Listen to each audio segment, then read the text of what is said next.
உச்சநீதிமன்றத்தின் புதிய தலைமை நீதிபதியாக பி.ஆர். கவாய் பதவியேற்றார். அண்மைச் செய்தியாக பார்த்து வருகிறோம்.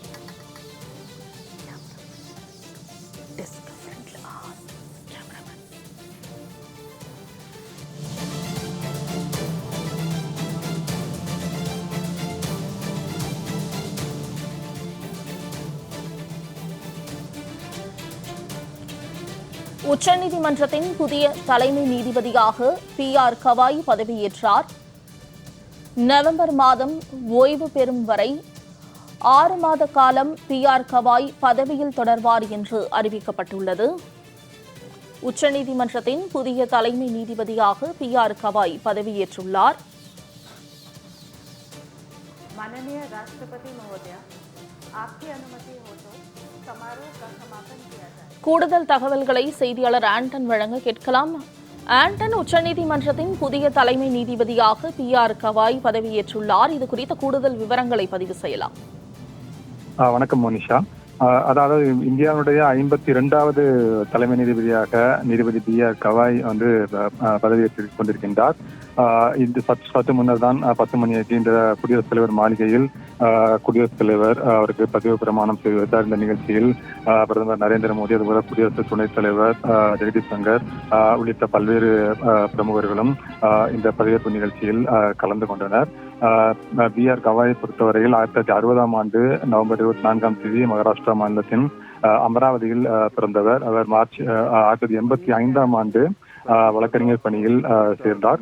முன்னாள் அட்வொகேட் ஜெனரலும் உயர் நீதிமன்ற நீதிபதியுமான மறைந்த வழக்கறிஞர் ராஜா எஸ் போன்ஸ்லேவுடன் 1987 வரை அவர் பணியாற்றி இருக்கின்றார். 1987 முதல் 90 வரை மும்பை உயர்நீதிமன்றத்தில் சுயாதீனமாக பயிற்சி பெற்றிருக்கின்றார். 1990க்கு பிறகு முக்கியமாக மும்பை உயர்நீதிமன்றத்தின் நாக்பூர் அமர்வில் பயிற்சி பெற்றிருக்கின்றார் நீதிபதி பி.ஆர். கவாய். அரசியலமைப்பு சட்டம் மற்றும் நிர்வாக சட்டத்தில் பயிற்சி பெற்றவர். நாக்பூர் நகராட்சி, அமராவதி நகராட்சி மற்றும் அமராவதி பல்கலைக்கழகம் ஆகியவற்றிற்கான நிலையான ஒரு ஆலோசகராகவும் அவர் இருந்திருக்கின்றார். 1992 முதல் 93 வரை மும்பை உயர்நீதிமன்ற நீதித்துறை நாக்பூர் அமர்வில் உதவி அரசு வக்கீல் மற்றும் கூடுதல் அரசு வழக்கறிஞராகவும் அவர் பணியாற்றி இருக்கின்றார்.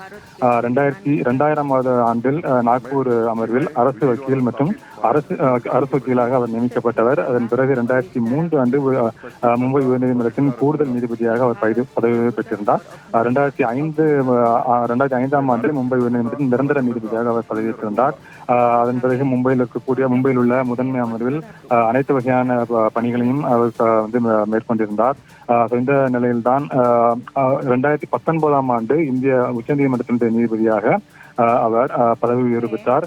கடந்த 6 ஆண்டுகளில் உச்சநீதிமன்றத்தில் அரசியலமைப்பு மற்றும் நிர்வாக சட்டம், சிவில் சட்டம், குற்றவியல் சட்டம், வணிக தகராறு, நடுவர் சட்டம், மின்சார சட்டம், கல்வி விஷயங்கள், சுற்றுச்சூழல் சட்டம் என்ற பல்வேறு வகையான வழக்குகளை கையாளும் சுமார் 700 அமர்வுகளில் அவர் ஒரு பகுதியாக இருந்திருக்கின்றார். சட்டத்தின் ஆட்சியை நிலைநிறுத்தல் மற்றும் குடிமக்களுடைய அடிப்படை உரிமைகள், மனித உரிமைகள் மற்றும் சட்ட உரிமைகளை பாதுகாத்தல் உள்ளிட்ட பல்வேறு பிரச்சனைகள் குறித்த அரசியலமைப்பு அமர்வு தீர்ப்புகள் உட்பட சுமார் 300 தீர்ப்புகளை அவர் எழுதியிருப்பது குறிப்பிடத்தக்கது. இது மட்டுமல்லாமல் கொலம்பியா பல்கலைக்கழகம் மற்றும் ஹார்வர்ட் பல்கலைக்கழகம் உள்ளிட்ட பல்வேறு பல்கலைக்கழகம் மற்றும் அமைப்புகளில் பல்வேறு அரசியலமைப்பு மற்றும் சுற்றுச்சூழல் பிரச்சனை குறித்து அவர் விரிவுரைகளையும் வழங்கியிருக்கின்றார். அது மட்டுமல்லாமல் உச்சநீதிமன்றத்தில் சில குறிப்பிடத்தக்க தீர்ப்புகள் என்னென்றால், கடந்த ஆண்டு எஸ்சி இடஒதுக்கீட்டில் உள்ஒதுக்கீட்டை அனுமதித்து கடந்த ஆண்டு 7 நீதிபதிகள் அடங்கிய அரசியல் சாசன அமர்வு, உச்சநீதிமன்ற அரசியல் சாசன அமர்வானது ஒரு முக்கியமான தீர்ப்பினை வழங்கியிருந்தது.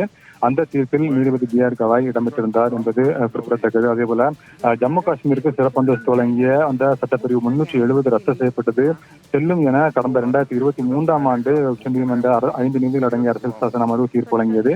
அந்த அமர்விலும் பி.ஆர். கவாய் இடம்பெற்றிருந்தார். இது போன்ற பல்வேறு முக்கிய தீர்ப்புகளுக்கும் அவர் எழுதியுள்ளார். பி.ஆர். கவாய் நீங்க குறிப்பிட்டது போல நவம்பர் 23, 2025ஆம் அதாவது இந்த ஆண்டு நவம்பர் 23ஆம் தேதி ஓய்வு பெற இருக்கின்றார். மனுஷா